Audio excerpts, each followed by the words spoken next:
تمام مذاہب سے اعلیٰ اور بہترین مذہب اور دین اسلام کو قرار دیا ہے۔ ان الدین عند اللہ الاسلام، یہ اللہ تعالیٰ کا فرمان ہے کہ جو اللہ کے نزدیک مذہب ہے، قابل قبول ہے، اور جس کو اللہ تعالیٰ نے پسند کیا ہے وہ اسلام ہے۔ اللہ تبارک و تعالیٰ کا پسندیدہ مسلک مذہب اسلام ہے، تو پھر ظاہر ہے کہ شیطان جو کہ کھلم کھلا دشمن ہے، وہ اس اسلام کے بارے میں شکوک و شبہات پیدا کرے گا۔ اسلام کے بارے میں وہ انسان کے دل و دماغ کے اندر ایسی باتیں ڈالے گا کہ جس سے انسان اسلام سے بیزار ہو جائے۔ اگر وہ شکوک و شبہات پیدا کرنے میں ناکام رہا تو پھر دوسرا حربہ شیطان کا یہ ہوتا ہے کہ وہ پھر کوئی لالچ یا دنیاوی کوئی مال و دولت، اس چیز کی ہرس اور لالچ اور طمع، یہ چیزیں انسان کے سامنے پیش کرتا ہے کہ کسی نہ کسی طرح انسان ان چیزوں میں مبتلا ہو کر وہ اسلام سے دور ہو جائے۔ اور جب وہ شیطان دیکھتا ہے کہ انسان شکوک و شبہات کے ساتھ ساتھ یہ مال و دولت کی ہرس اور طمع میں نہیں آیا، اسلام چھوڑنے کے لیے تیار نہیں ہے، تو پھر بھائیوں یہ تاریخ بتلاتی ہے، قرآن مجید کی آیات بتلاتی ہیں، نبی صلی اللہ علیہ وسلم کی احادیث مبارکہ بتلاتی ہیں کہ شروع سے لے کر اب تک اور اب سے لے کر قیامت تک یہی سلسلہ رہا شیطان کا اور اس کے حواریوں کا کہ جب کوئی بھی جال، کوئی بھی دانہ کارگر ثابت نہ ہو تو پھر آخری حربہ یہ ہوتا ہے کہ سختی، تشدد، ظلم اور ستم یہ کیا جائے تاکہ لوگوں کو اسلام سے دور رکھا جائے۔ تو آج ہم اسی حوالے سے، استقامت کے حوالے سے کہ دین اسلام قبول کرنے کے بعد بڑی سختیاں آتی ہیں بھائی، بڑی مصیبتیں آتی ہیں، بڑی پریشانیاں آتی ہیں، اور ان کا ہم نے پھر کس طرح مقابلہ کرنا ہے۔ مختصر سی بات یہ ہے کہ جو اللہ تبارک و تعالیٰ نے ہمیں فرمایا کہ شیطان تمہارا کھلم کھلا دشمن ہے، اور یہ تمہیں قطعاً برداشت نہیں کرتا کہ تم اللہ کے دین پر چلو، چونکہ اس بے ایمان نے اللہ سے یہ بات کی، اللہ سے یہ وعدہ کیا، قال فبعزتک لأغوینہم اجمعین، کہتا ہے اللہ مجھے قسم ہے تیری عزت کی، بے ایمان شیطان ہے، ابلیس ہے، اللہ اور اس کے رسول کا دشمن ہے، لیکن قسم اٹھاتا ہے اللہ کی، کہتا ہے قال فبعزتک، یہ سورہ صاد ہے، کہا یا اللہ مجھے قسم ہے تیری عزت کی، تیری کبریائی کی، لأغوینہم اجمعین، میں ان تمام لوگوں کو کہ جن کی وجہ سے مجھے جنت سے نکال دیا گیا، مجھے میرے عہدے سے ہٹا دیا گیا، مجھے جہنم کا ایندھن بنا دیا گیا، لأغوینہم اجمعین، اے اللہ میں ان سب کو اغوا کروں گا، میں ان سب کو گمراہ کروں گا، میں ان سب کو تیرے راستے سے ہٹاؤں گا، الا عبادک منہم المخلصین، بس وہی لوگ تیرے راستے پر قائم رہیں گے کہ جن کے دلوں میں اخلاص ہوگا، جو تیرے ساتھ مخلص ہوگے۔ اس لیے ہم یہ جملہ عام بھی استعمال کرتے ہیں کہ بھائی ہمیں زیادہ لوگوں کی ضرورت نہیں، تھوڑے ہوں لیکن اخلاص والے ہونے چاہیے، جن کے دل خالص ہو، جن کے دلوں میں کج روی نہ ہو، تیرا بد نہ ہو، وہ ہر کسی کے پیچھے چلنے والے نہ ہو، یک طرفہ، یک سو، ایک زبان،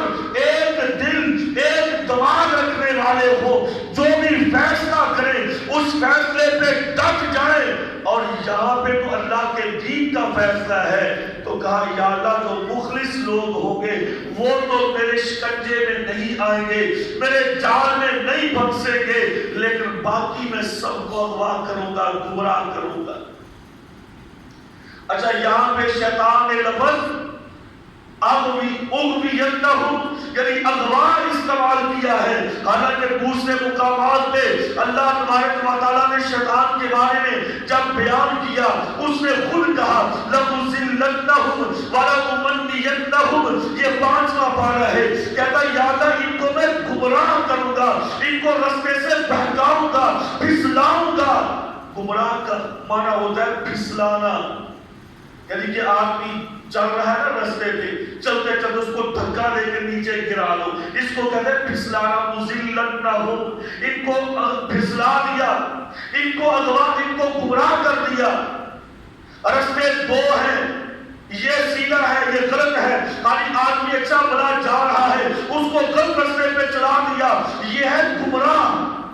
اور ایک لفظ ہوتا ہے اغوا، وہ ہم سبھی جانتے ہیں، اغوا کیا ہوا شخص جس کو اغوا کر لیا جائے، بھائی اس کا بازیاب کروانا کتنا مشکل ہوتا ہے، بے شمار مسائل ہوتے ہیں، لمبی چوڑی بات نہیں کرتا، شیطان کہتا اغوینہم، اللہ ان کو اغوا کروں گا، ان کا نظریاتی اغوا ہونا، ان کا فکری اغوا ہونا۔ آج شیطان کا جو سب سے بڑا ہتھیار ہے دین اسلام سے دور کرنے کا، وہ لوگوں کو نفسیاتی طور پہ اغوا کرتا ہے، نظریاتی طور پہ اغوا کرتا ہے، ان کی سوچ اس کو اغوا کرتا ہے، سوچ کو اغوا کر کے شیطان بے ایمان یہ بہت سارے کام نکلوا سکتا ہے۔ جو آدمی رستے سے بھٹک جائے نا، جب اس کو سمجھ آتی ہو میں تو رستہ بھول گیا، لیکن جو نظریاتی اغوا ہو جائے وہ دوبارہ پلٹ کے آنا اس کا بہت مشکل ہوتا ہے، بہت مشکل ہوتا ہے۔ کیوں؟ اس کی سوچ، اس کا نظریہ یہ ایکسپٹ کر چکا ہوتا ہے کہ میں جو کر رہا ہوں وہ صحیح کر رہا ہوں۔ اب اسے کون سمجھائے بھائی؟ تو باہر کہہ شیطان نے کہا کہ اللہ میں ان کو اغوا کروں گا، لیکن مخلص لوگ وہی بچیں گے۔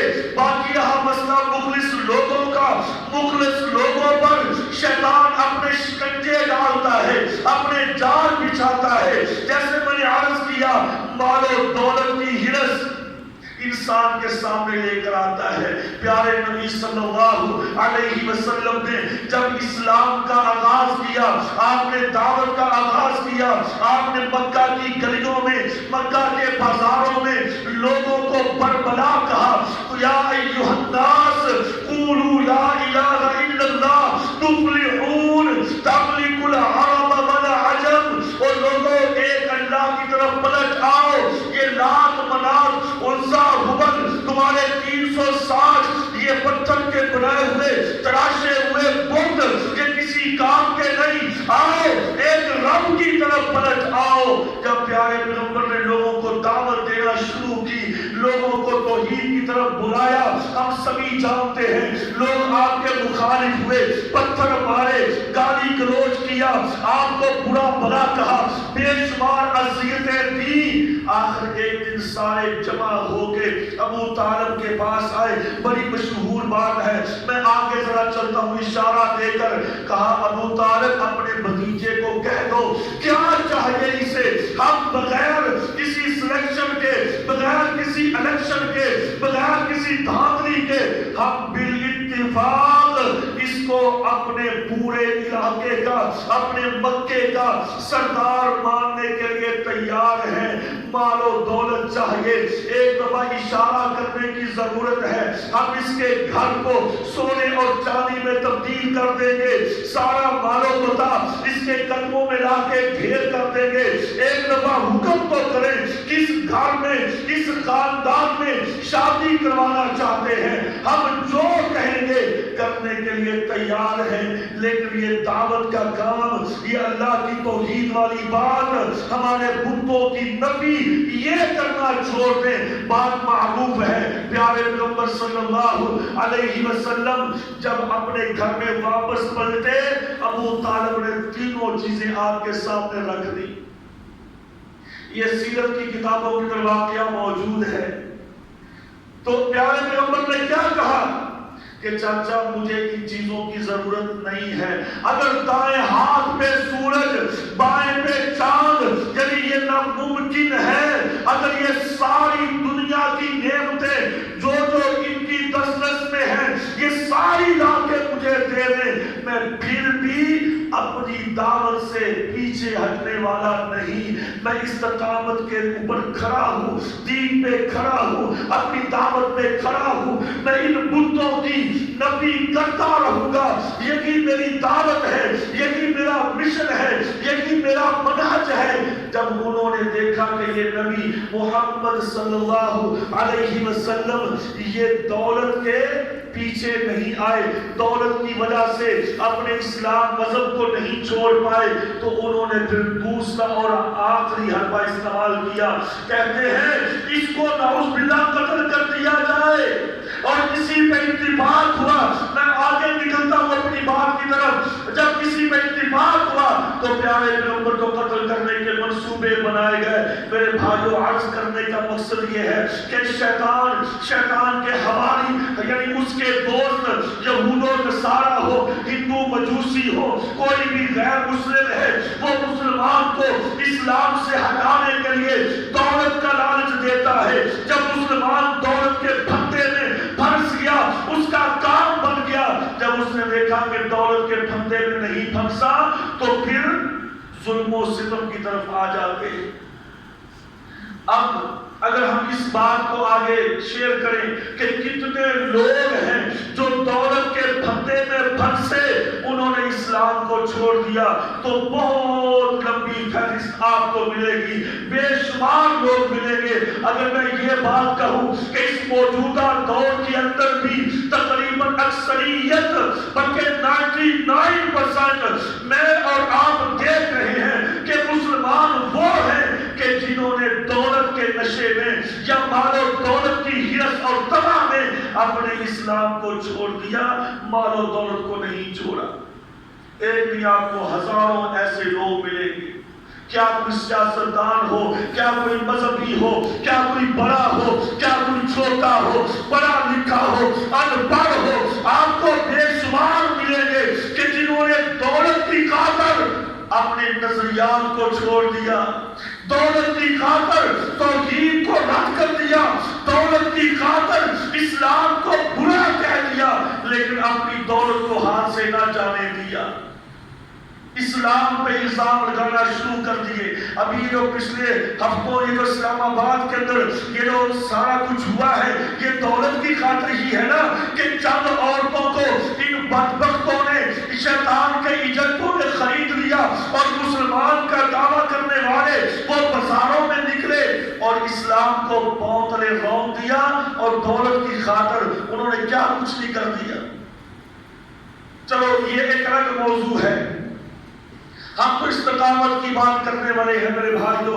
دوسرا حربہ، آخری حربہ، دکھ، تکلیف، پریشانی، مصیبت، اس میں مبتلا کرنا ہے مسلمان کو، تاکہ دکھوں میں آ کر یہ بندہ اسلام سے دستبردار ہو جائے۔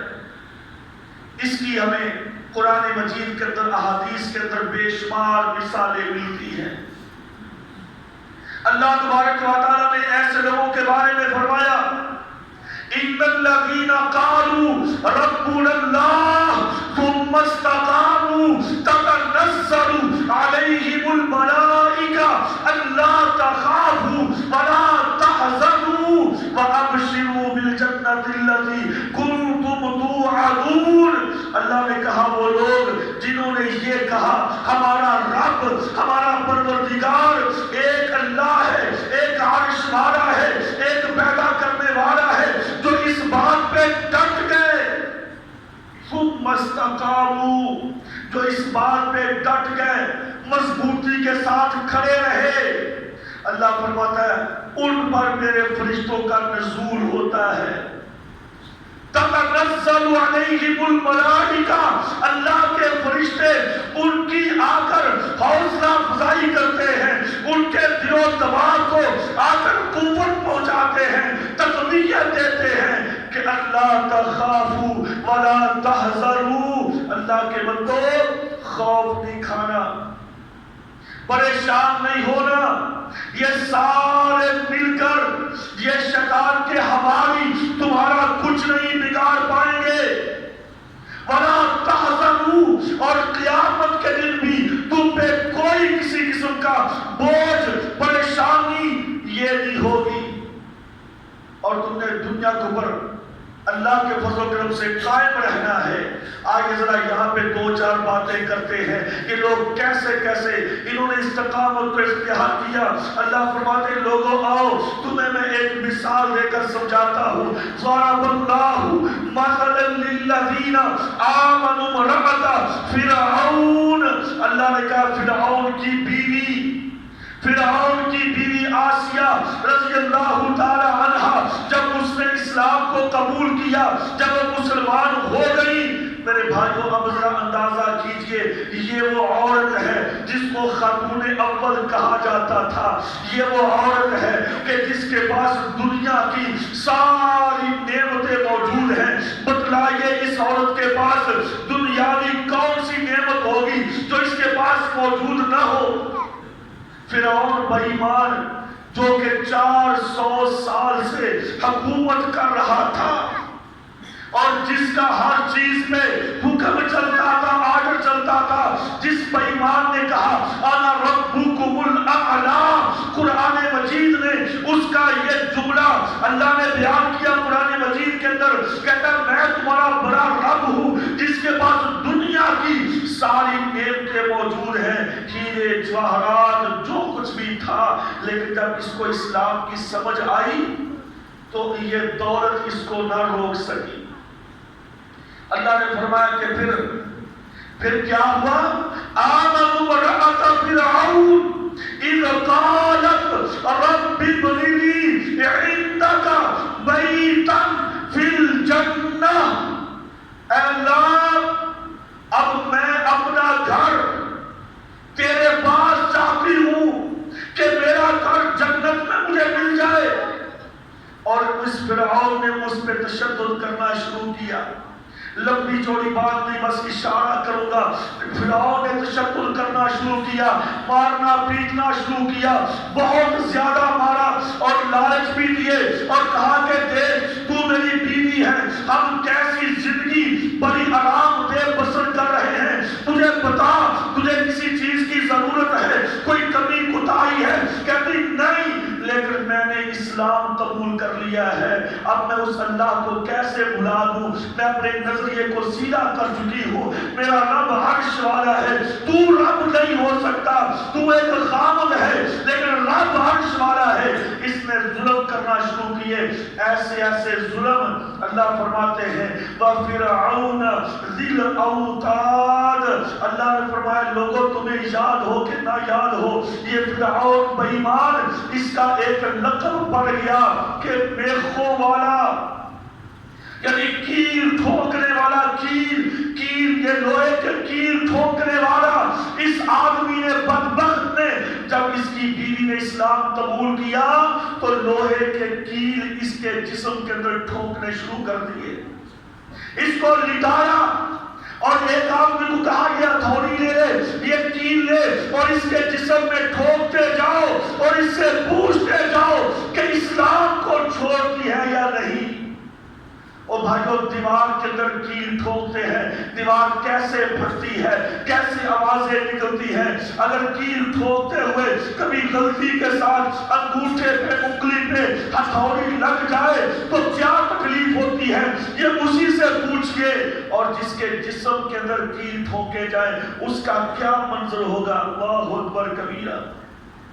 اس عورت کو صدق نازک ہے، اسلام کی وجہ سے اس کے جسم کے اندر اس کے پاؤں میں، ہاتھوں میں، اس کے سر میں، جسم میں کیل ٹھوکے جا رہے ہیں اس وجہ سے کہ اس نے اسلام قبول کیا ہے، اور ساتھ ساتھ یہ کہا جا رہا ہے آسیہ اسلام کو چھوڑ دے بچ جائے گی. کہتی نہیں، استقامت اسی چیز کا نام ہے میرے بھائیوں.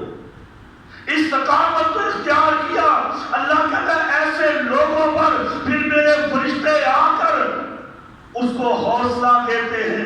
اللہ تخافوا ولا تحزنوا، غمگین ہونے کی ضرورت نہیں، پریشان ہونے کی ضرورت نہیں. یہ عارضی تکلیفیں ہیں، یہ ختم ہو جائیں گی. اس کے بعد اللہ نے تمہارے لیے بہت ساری آسانیاں پیدا کر رکھی ہے. اس عورت نے اسی تشدد میں اپنی جان اپنے اللہ کے حوالے کر دی، شہادت کے رتبے پہ فائز ہو گئی، لیکن توحید پہ آنچ نہ آنے دی. اللہ کے دین پر استقامت کے ساتھ ڈٹی رہی، اس پہ قائم رہی، لیکن استقامت کا مظاہرہ کیا، استقامت کا مظاہرہ. آگے چلیے، اس طرح کی بے شمار مثالیں ہیں. پیارے نبی صلی اللہ علیہ وسلم کے زمانے میں بنو رعل، زکوان، یہ لوگ اور اسی طریقے سے مشرکین مکہ سے چند لوگ مل کے پیارے نبی صلی اللہ علیہ وسلم کے پاس آئے. آ کر کہتے ہیں کہ اللہ کے رسول صلی اللہ علیہ وسلم ہم لوگ مسلمان ہو گئے ہیں، لہٰذا آپ ایسے کیجئے، اپنے جماعت میں سے، اپنے صحابہ میں سے چند لوگ ہمارے ساتھ بھیج دیجئے جو کہ ہمیں آ کر دعوت اور تبلیغ اور یہ چیزیں ہمیں سکھلائیں تاکہ ہم اسلام کو صحیح معنوں میں پڑھ سکیں، سیکھ سکیں. لیکن یہ بے ایمان تھے، اندر سے مشرک ہی، اسلام کا لبادہ اوڑھ کر آئے. دھوکہ دیا. پیارے نبی صلی اللہ علیہ وسلم نے 10 صحابی جو آپ کے بڑے ہی پیارے، جو اسلام کو زیادہ سمجھنے والے تھے، آپ نے ان میں سے 10 صحابی جمع کیے اور ان کا امیر سیدنا عاصم بن زید رضی اللہ تعالی عنہ ان کو بنایا. کہا عاصم میں یہ اپنے 10 ساتھیوں کو لے جاؤ اور ان کے ساتھ وہاں پہ جا کے دعوت کا کام کرنا ہے، تبلیغ کا کام کرنا ہے، ان کو اسلام کی باتیں سکھانی ہے. اور میرے بھائیوں دھوکہ دیا بدبختوں نے. یہ مشرکین آپ کو لے کے چلے گئے اور مقام تنعیم پر، یعنی کہ یہ مکہ سے تھوڑا سا پہلے جو علاقہ آتا ہے وہاں پہ پہنچ کر انہوں نے ان پہ حملہ کر دیا. 200 لوگ تھے تقریباً. انہوں نے حملہ کر دیا اور ان کو کہا اسلام چھوڑ دو، ہم تمہیں معاف کر دیں گے، مگر نہ تم ہمارے نیزوں کا، ہماری تلواروں کا نشانہ بنو گے. یہ لوگ مضبوط کھڑے رہے. یہ 10 لوگ تھے، یہ لڑائی کرنے کے لیے تو نہیں آئے تھے، جنگ کے لیے تو نہیں آئے تھے، آئے تو واعظ و نصیحت کرنے کے لیے تھے، اور آئے بھی خالی ہاتھ تھے. چند چیزیں ان کے پاس موجود تھی.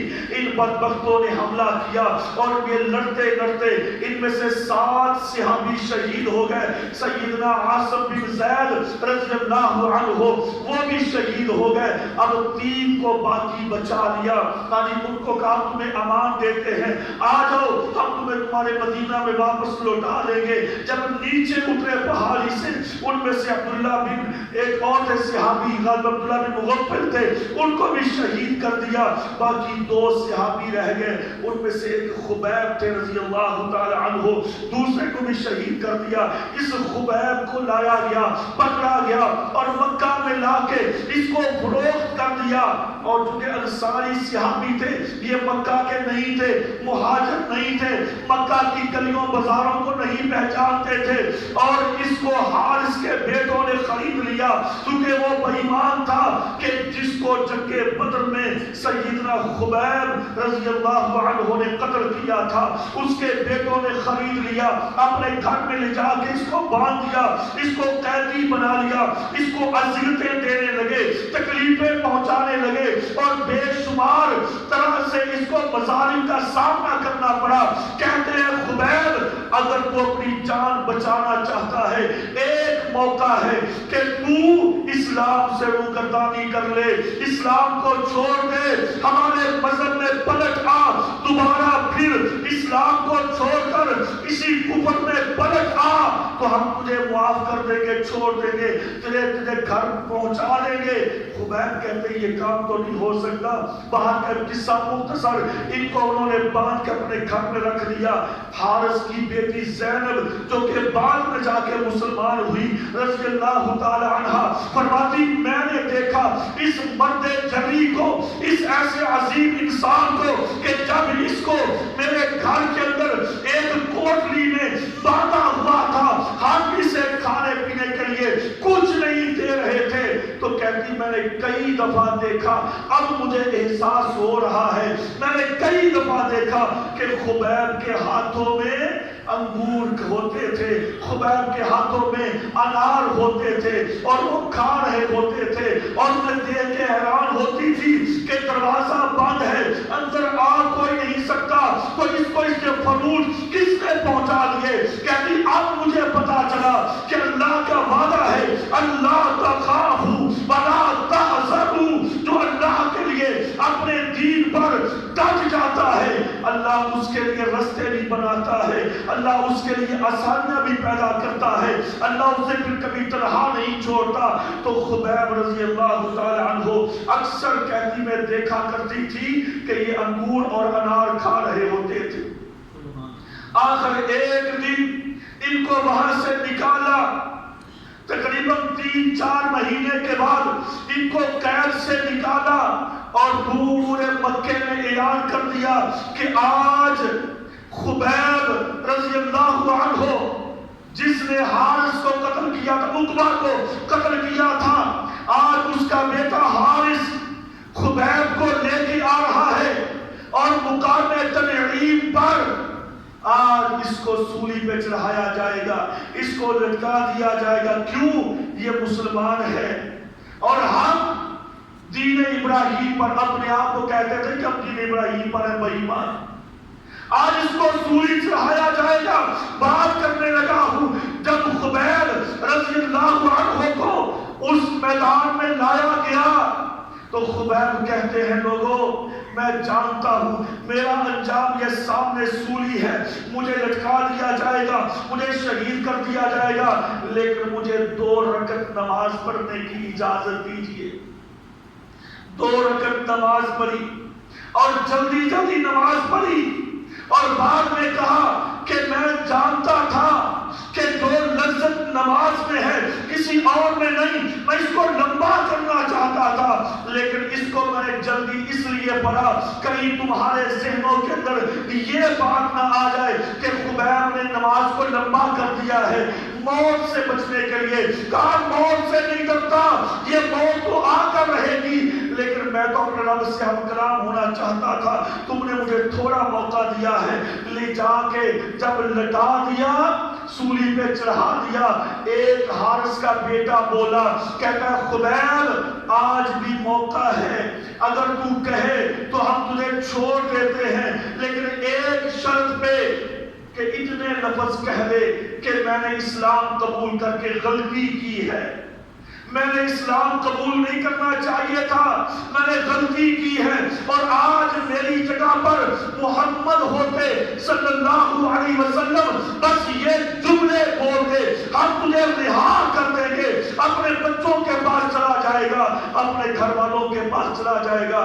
خبیب نے کہا رضی اللہ عنہ نے, اور لوگوں تم تو سمجھتے نہیں ہو, اللہ کی قسم تم تو یہ کہتے ہو کہ میں یہ کہوں کہ آج میرے نبی یہاں پہ ہوتے, اللہ کی قسم میں تو یہ بھی نہیں چاہتا کہ خبیب سامنے ہو, نبی کے پاؤں میں کانٹا چبھ جائے اور نبی کو تکلیف اتنی ہو, خبیب سامنے ہو میں مر جاؤں گا, لیکن نبی کے پاؤں میں کانٹا بھی چبھنا برداشت نہیں کرتا. تم کیسی بات کہتے ہو؟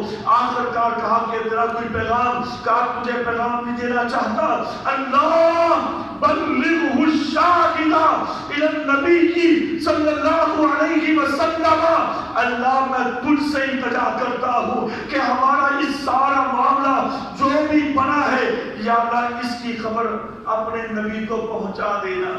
اور پیارے پیغمبر نے فرمایا کہ اللہ رب العالمین نے مجھے اسی وقت وحی کے ذریعے بتلا دیا کہ اے محمد صلی اللہ علیہ وسلم، آج تمہارے آخری ساتھی جو وہاں پر بھیجے تھے ان میں سے خبیب کو بھی شہید کر دیا گیا ہے۔ اور اس وقت خبیب نے الفاظ کہے تھے، کہا اللہ کی قسم مجھے اس بات کی کوئی پرواہ نہیں ہے، فَلَسْتُ أُبَالِي حِينَ أُقْتَلُ مسلمہ، اللہ کی قسم مجھے اس بات کی کوئی پرواہ نہیں ہے کہ میرے جسم کے چیتنے اڑا دیے جائیں، میرے جسم کو نوچ لیا جائے، لیکن اس بات پہ راضی ہوں، اس بات پہ خوش ہوں کہ الحمدللہ اسلام پر اپنی جان قربان کر رہا ہوں۔ اس کو استقامت کہتے ہیں میرے بھائیوں، کہ اسلام کے لیے سب کچھ چھوڑ دیا، اسلام کے لیے آخری چیز جو انسان کی جان ہوتی ہے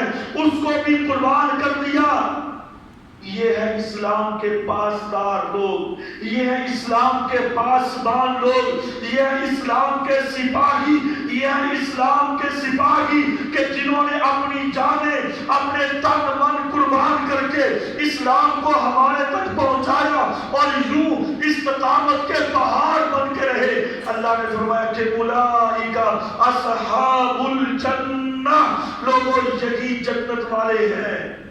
اگر جنت والوں کو دیکھنا چاہتے ہو تو یہ جو اسلام پہ ڈٹے ہوئے ہیں یہ جنتی لوگ ہیں۔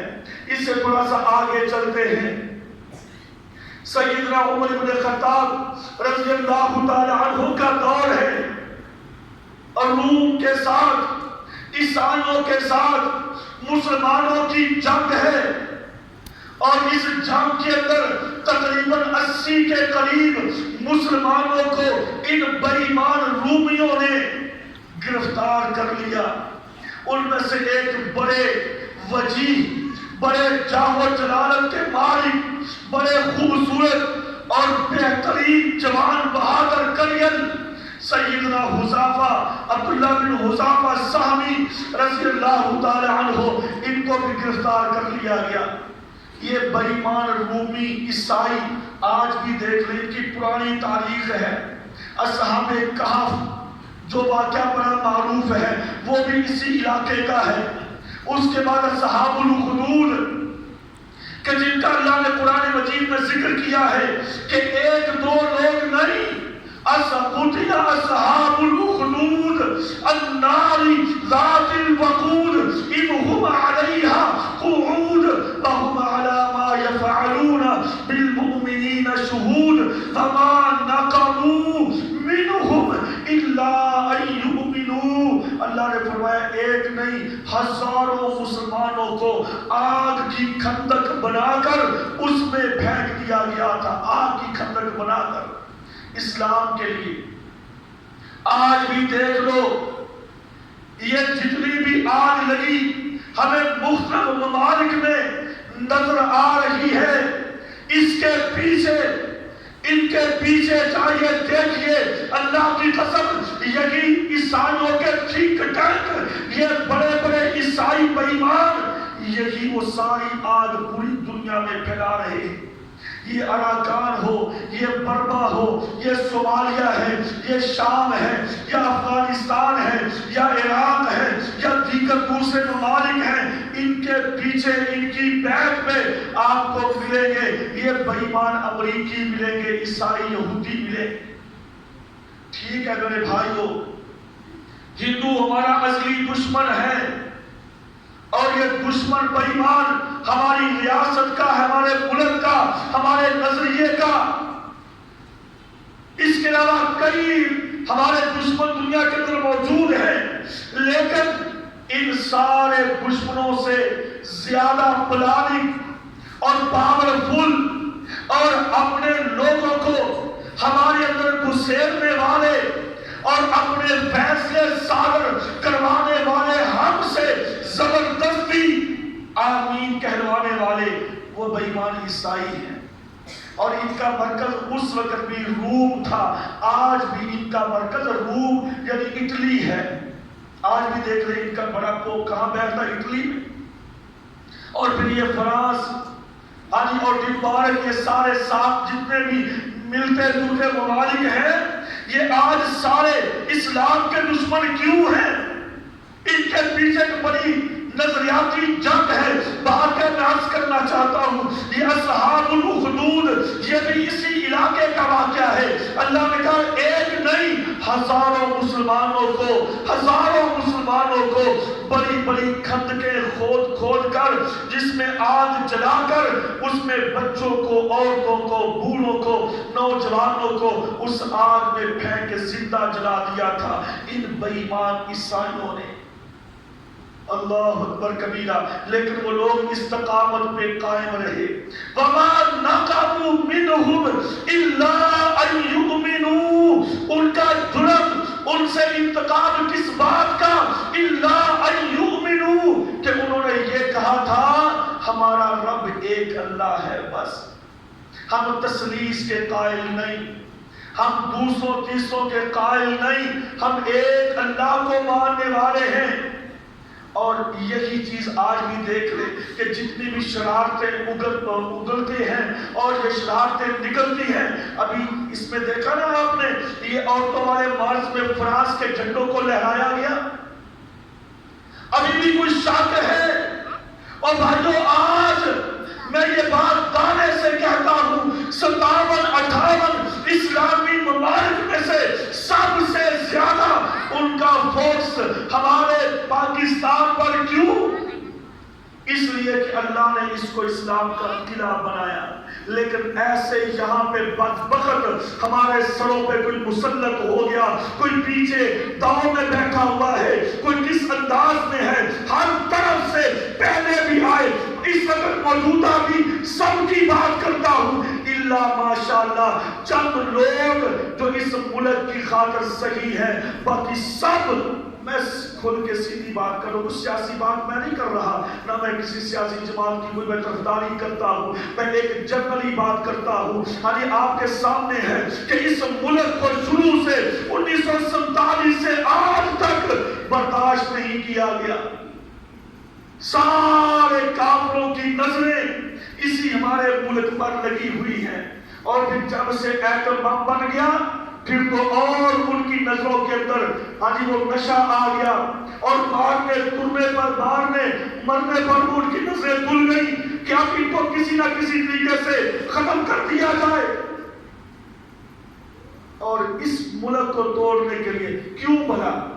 جب بھی قرآن کی بات ہوتی ہے، جب بھی نبی کی حرمت کی بات ہوتی ہے، جب بھی اسلامی شعار کی بات ہوتی ہے، جب بھی حرمین کی بات ہوتی ہے، اللہ کی قسم سب سے پہلے پاکستان کا نوجوان اٹھ کے نعرہ لگاتا ہے کہ میں اپنی جان دوں گا، اور پھر یہ صرف خالی نعرے نہیں، عملی کام بھی کر کے دکھایا جو کہ برداشت نہیں ہو رہا۔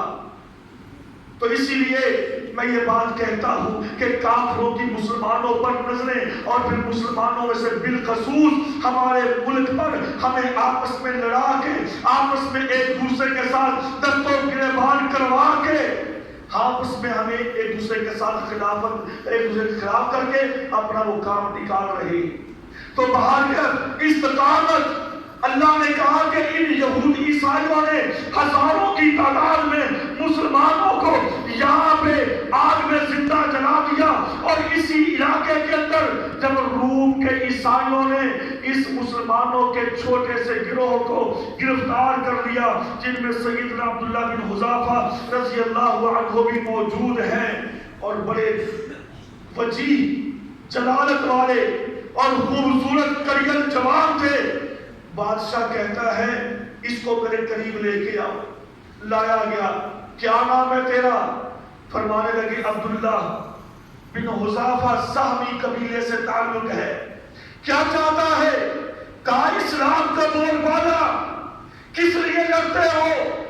کہا اسلام کے لیے لڑتے ہیں۔ تجھے مال نہیں چاہیے، دولت نہیں چاہیے؟ بات ذرا مختصر کرتا ہوں، وقت قلیل ہے۔ کہا میں روم کا بادشاہ جو کہ بڑی پاور ہے، اور روم اور ایران اس وقت کی سپر پاور ہے، کہتا پورے روم کا، پوری عیسائیت کا میں بادشاہ ہوں، میں اپنی حکومت میں حصہ دیتا ہوں تجھے، اپنی بیٹی کا نکاح دیتا ہوں، اپنا خاص مشیر یا وزیر بناؤں گا، ایک بہت بڑا علاقہ دوں گا تجھے حکومت کے لیے، لیکن میری بات مان لے، میرے ساتھ مل جا، اسلام چھوڑ دے، اس آیت قبول کر دے۔ اللہ اکبر کبیرہ۔ اگر کوئی آج کا حکمران ہوتا نا، کہتا نہیں تسی میں حکومت دیو نہ دیو، بس اپنے نال شامل کر لو، بس میں تواڈے نال۔ اسلام تھا ان کے نظریات میں راسخ، ان کے دل و دماغ میں پیارے پیغمبر کی تعلیم تربیت اس قدر راسخ تھی کہ دنیا کی کوئی بھی طاقت ان کے دلوں سے اسلام کو نہیں نکال سکتی تھی۔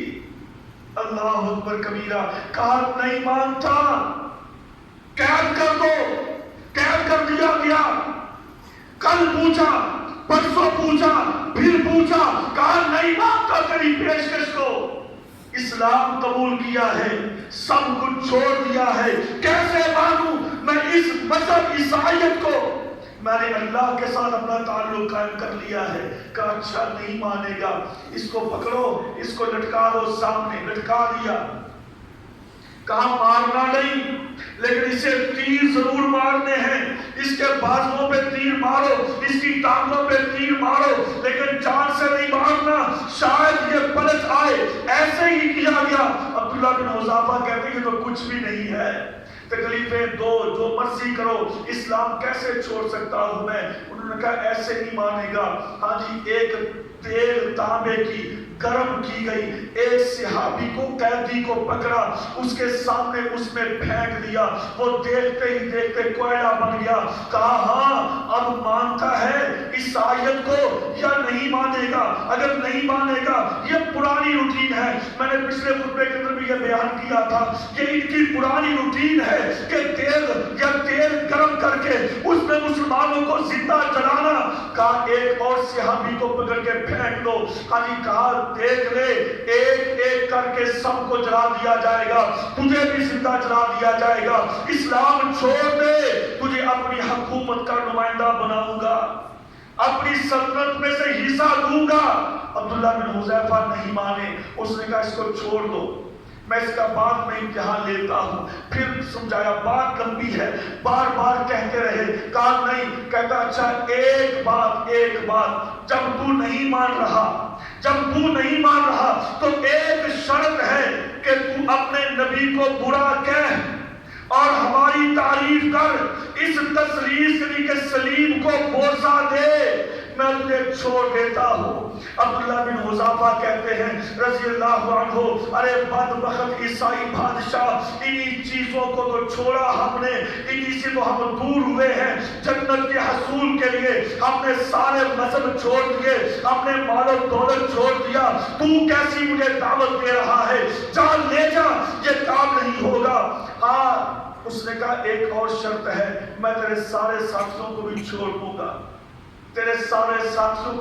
دوں گا، صرف میرے ماتھے پہ بوسہ دے دے، میں تجھے قتل نہیں کرنا چاہتا، تیری استقامت سے میں خود بڑا متاثر ہوا ہوں، ایسا جوی جوان میں نے زندگی میں کبھی نہیں دیکھا، میں تیرے سب لوگوں کو چھوڑ دوں گا، میرے ماتھے پہ بوسہ دے دے، بس اتنا تو کر لے، اب بالکل تو مجھے کما نہ کرنا۔ اللہ اکبر کبیرہ۔ عبداللہ بن حذافہ کہتے ہیں جب میرے ذہن میں یہ خیال آیا کہ میں اکیلا نہیں، میرے جو باقی 80 کے قریب ساتھی ہیں، 2 دور میں شہید ہو گئے، ان کی بھی جان بچتی ہے، میں نے اپنے اللہ سے وعدہ کیا، اے اللہ میں دل سے تیرے دین پہ قائم ہوں، اطمینان ہے، اب مجبوری ہے کہ اپنے ساتھیوں کی جان بچانے کے لیے عمل کر رہا ہوں۔ اس کے ماتھے پہ بوسہ دیا، وعدہ ہوا، سب کو چھوڑ دیا اور وہاں سے بھاگے جب مدینہ آئے، مدینہ میں آ کر سیدنا عمر بن خطاب رضی اللہ عنہ خلیفۃ المسلمین کو جب یہ ساری خبر دی، سب سے پہلے سیدنا عمر اٹھے، کہا میں عبداللہ کے چہرے کو چھوتا ہوں، میں اس کے ماتھے پہ بوسہ دیتا ہوں کہ اللہ رب العالمین نے اس کی وجہ سے اس کے اس عمل سے، اس استقامت کی وجہ سے اللہ نے ہمارے ساتھیوں کو ہمارے پاس دوبارہ پھر ملا دیا ہے، لوٹا دیا ہے۔ یہ استقامت کی باتیں ہیں میرے بھائیوں، اور یہ استقامت انہی میں آ سکتی ہے، انہی میں پیدا ہو سکتی ہے جو اسلام کو صحیح معنوں میں سمجھتے ہیں، جو اسلام کے صحیح معنی میں رکھوانے ہیں۔ ہمارے جیسے نام نہاد مسلمان اگر ادھر کی ہوا چلی ادھر کو گر گئے، ادھر کی ہوا چلی ادھر کو گر گئے، کبھی پیسوں میں، کبھی روپیوں میں، کبھی جوانی میں، کبھی حسن میں پڑ گئے، اسلام کو چھوڑ دیا، یہ کیسا اسلام ہے؟ آؤ اگر ہم چاہتے ہیں ہم مسلمان رہے، استقامت کو اختیار کریں اور اسلام کے مقابلے میں ہر آنے والی رکاوٹ کا ہم مقابلہ کریں، اللہ بھی ہمارے حوصلوں کو بلند رکھے گا۔ اللہ دنیا میں بھی عزت دیتا ہے، اللہ آخرت میں بھی عزت دے گا۔ وما علیک الا البلاغ۔